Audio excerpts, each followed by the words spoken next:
Olá pessoal, tudo bem?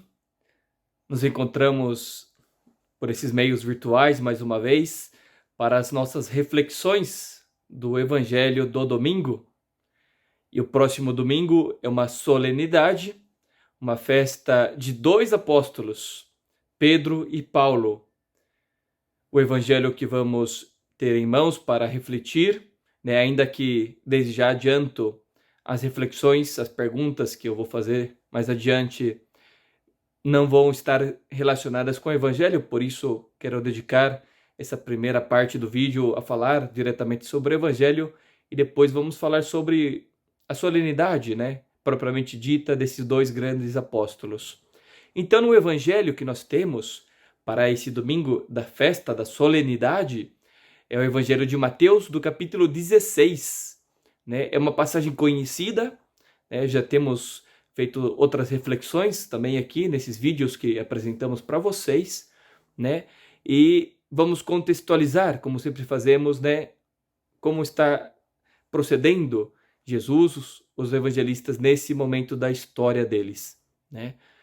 Esse evangelho, essa passagem escolhida por causa da festa, situa Jesus e os apóstolos no momento decisivo da vida de Jesus com os apóstolos. Por quê? Porque é o momento quando Jesus, vendo que os apóstolos já estão caminhando com ele há algum tempo, estão amadurecendo na fé, então ele faz a pergunta fundamental para os apóstolos, Quem sou eu para vocês? Quem sou eu? Primeiro pergunta, o que dizem as pessoas de fora, sobre ele, o que dizem sobre Jesus, eles vão respondendo segundo as respostas, o que eles ouviam das pessoas de fora, um grande profeta, talvez Jeremias, que era um grande profeta, realmente o profeta Jeremias é o profeta que na sua vida pessoal mais se assemelhou com Jesus, por tudo que aconteceu com o profeta Jeremias. Então, claro, assemelhá-lo com Jeremias já era algo grandioso. Então Jesus faz a pergunta fundamental: e para vocês, quem sou eu para vocês, apóstolos, meus escolhidos?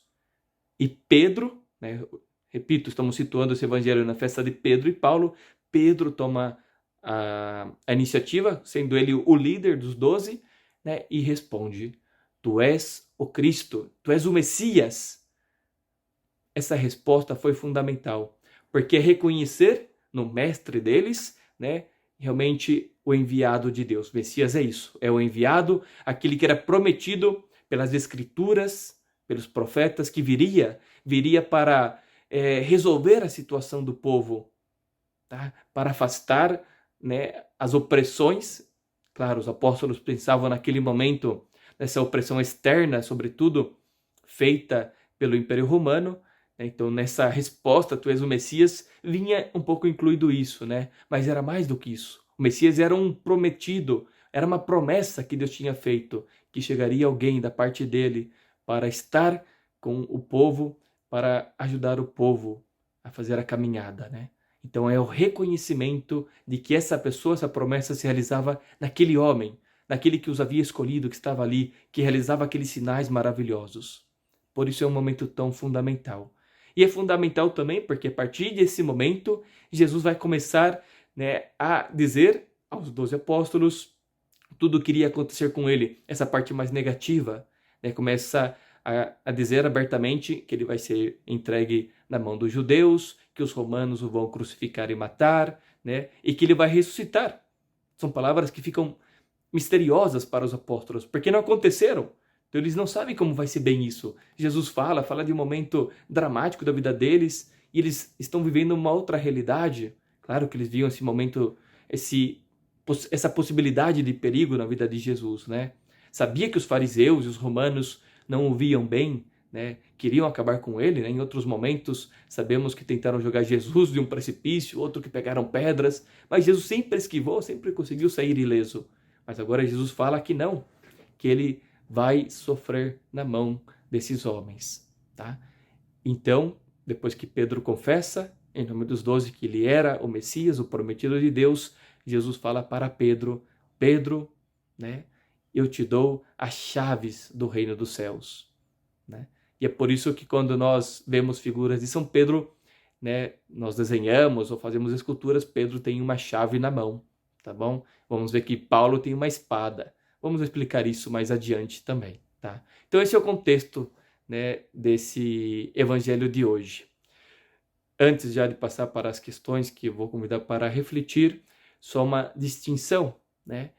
Estamos celebrando uma festa que deveria ser celebrada no dia 29 de junho, 29 de junho é o dia desses dois santos, Pedro e Paulo. Mas é uma solenidade. A solenidade é um peso litúrgico, tá? Isso é uma missa que tem um peso de obrigação para nós vivermos. Então o Brasil, né, a Conferência Nacional dos Bispos, nos facilitou trazendo essa festa que né, é um preceito, já que é uma solenidade para o domingo, né? Para o domingo, para que possamos viver, né, plenamente esse grande mistério, tá bom? Da solenidade. Olha só, as solenidades são as festas grandes, né? De Jesus, Nosso Senhor, do Espírito Santo, Pentecostes, da Santíssima Trindade, como nós celebramos pouco tempo atrás, Corpus Christi, Natal, são todas as festas das pessoas divinas. Tem solenidades também de Nossa Senhora, né? Algumas solenidades, como a Imaculada Conceição, primeiro dia do ano também, Nossa Senhora, Mãe, né? E tem festa de alguns santos, né? Que são solenidade. Poucos santos. São José, São João Batista e esses dois santos, Pedro e Paulo. Então, dos santos, ademais de Nossa Senhora, existem solenidades de São José, São João Batista, Pedro e Paulo. Pedro e Paulo celebram no mesmo dia, né? 29 de junho, e nós estamos celebrando agora nesse domingo, tá bom? Deixo então agora para algumas reflexões.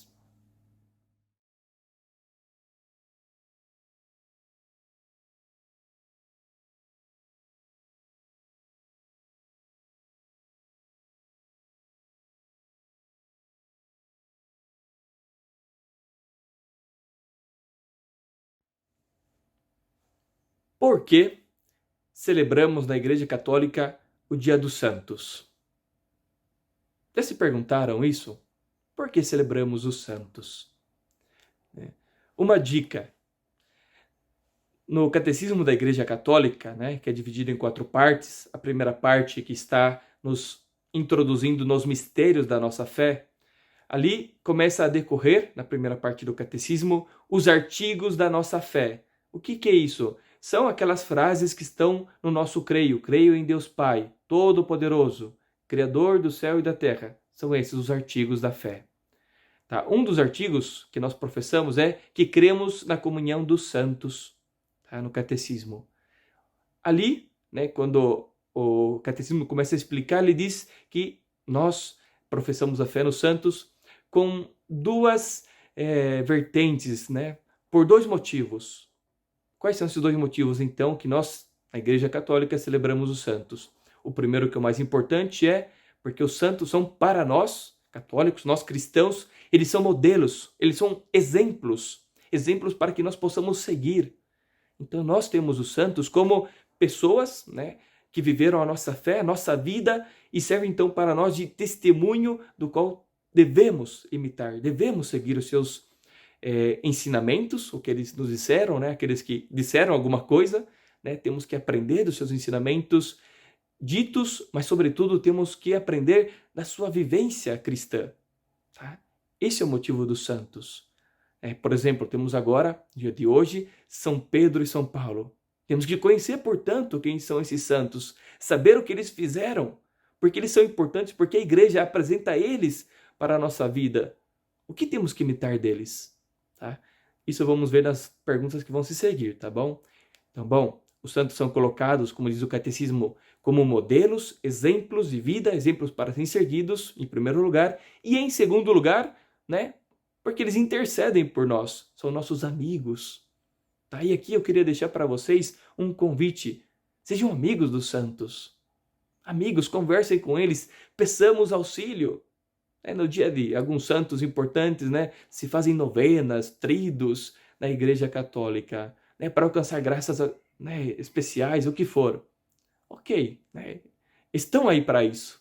Mas lembre, antes de tudo, os santos estão aí, né, porque eles são né, modelos para ser seguidos, e depois sim, são nossos amigos. Conversemos com eles, peçamos a sua ajuda.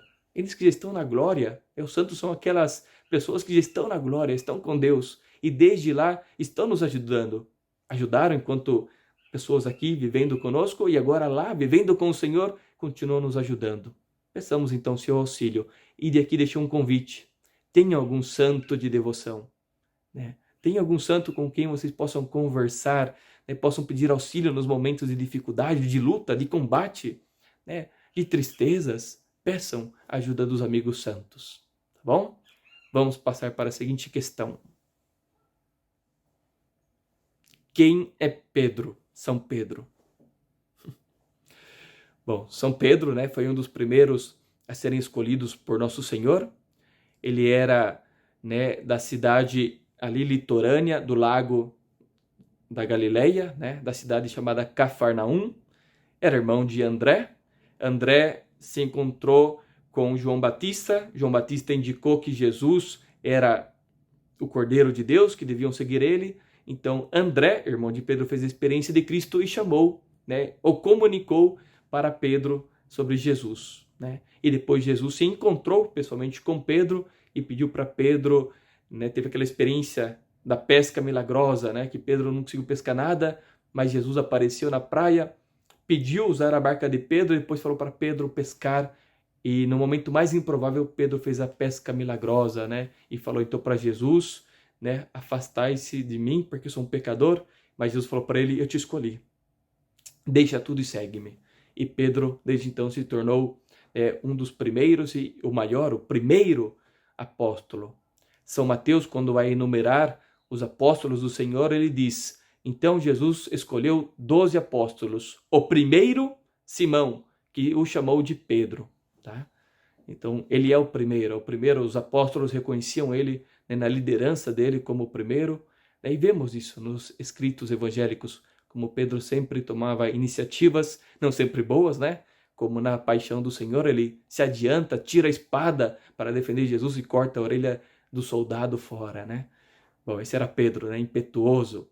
Pedro que se lançou, né, peladão, quando Jesus ressuscitou, estava na praia, ele se lançou na mar, não quis que a barca chegasse, ele vai chegando primeiro, né? Esse é Pedro, né? Que foi martirizado. Pedro foi martirizado em Roma, ele foi crucificado, né, na mesma cidade que Paulo. Vamos ver daqui a pouco. Então esse é Pedro, o grande São Pedro, aquele que, como vimos no Evangelho, tomou a palavra para falar em nome da igreja, em nome dos apóstolos, tá? Em nome da igreja. E é por isso, né, também que aí vem toda a nossa tradição católica do Papa. O Papa está em Roma, porque é o lugar do martírio de Pedro, né? Um dado cultural, né, interessante. A Basílica de São Pedro foi construída sobre o cemitério onde estava enterrado Pedro. E olha só as coisas como são de Deus, né? Foi construída a Basílica sabendo isso, né? Pedro tinha sido morto, enterrado ali. Fizeram a igreja, foi destruída a igreja, foi queimada. Fizeram uma outra igreja, que é a atual, né? É a atual Basílica.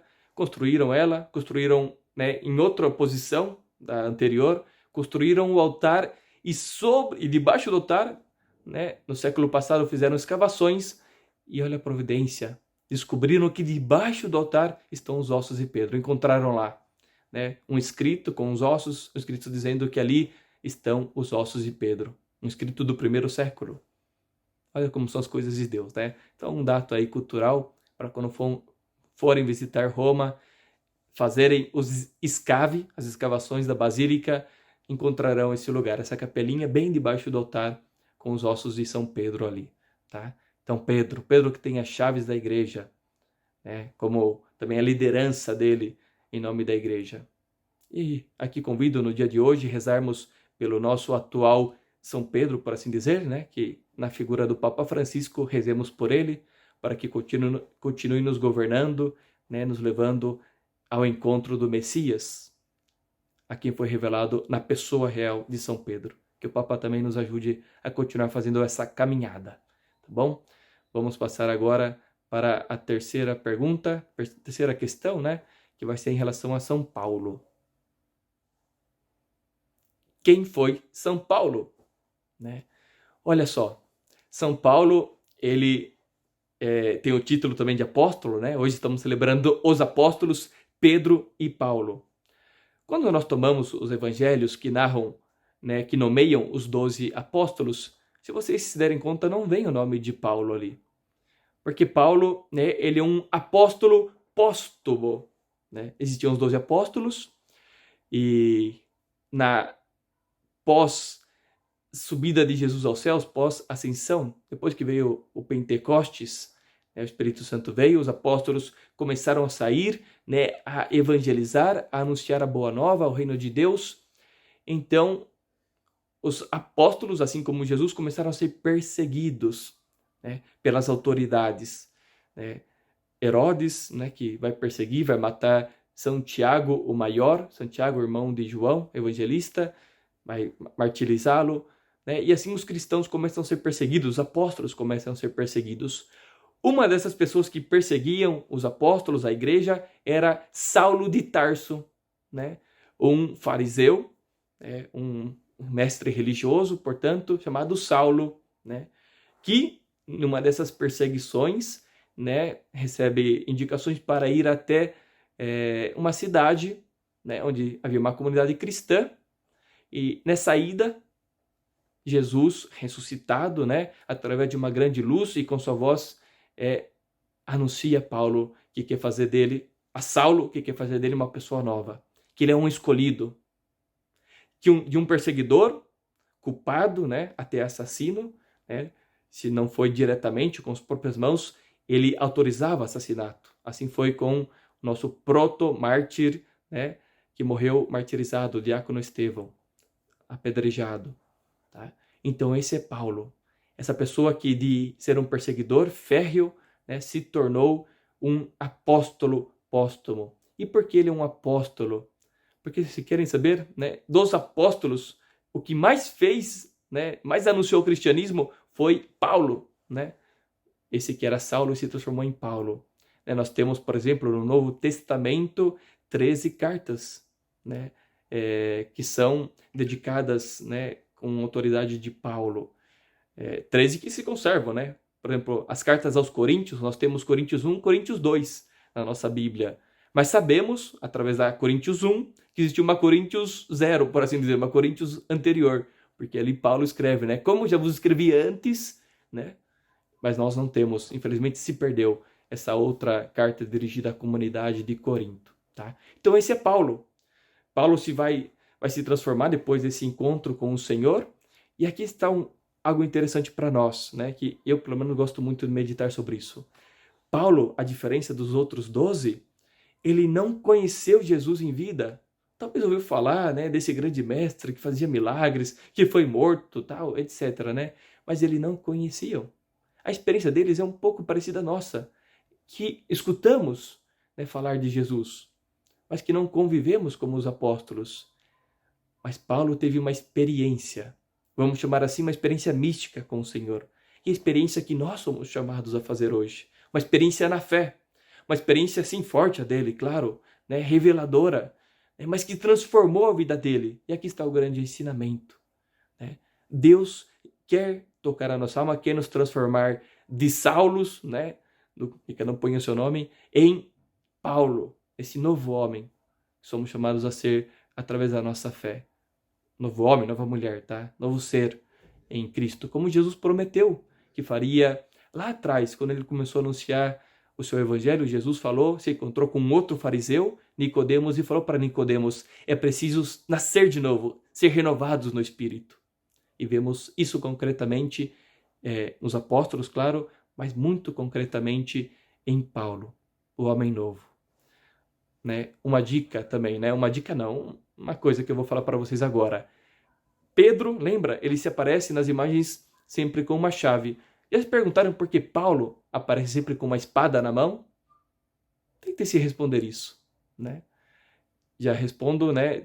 Onde pode encontrar respostas. Respondo onde pode encontrar respostas, olha só. Né? Nas suas cartas e também nos Atos dos Apóstolos, né? Vão ver Paulo falar com uma linguagem muito militar, né? Vai falar do elmo, vai falar da couraça, né? Partes de armaduras de um soldado cristão, né? Não um soldado realmente que vai usar uma espada, né? A espada vai ser a palavra de Deus, né? Essa é a verdadeira espada, a palavra de Deus que dá testemunho de Deus. Esse é grande Paulo, esse é o grande Paulo, né? O que usa as armaduras da fé, como ele mesmo diz. Revistamo-nos das armaduras de Deus, das armaduras da fé. Muito bem. Deixo aqui então essas reflexões, acho que ficaram um pouquinho compridas, eu tentei falar rápido, né? Para poder colocar conteúdo.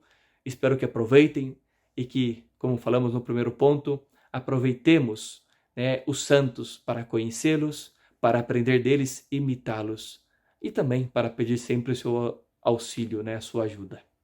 Louvado seja nosso Senhor Jesus Cristo, para sempre seja louvado. Fiquem com Deus.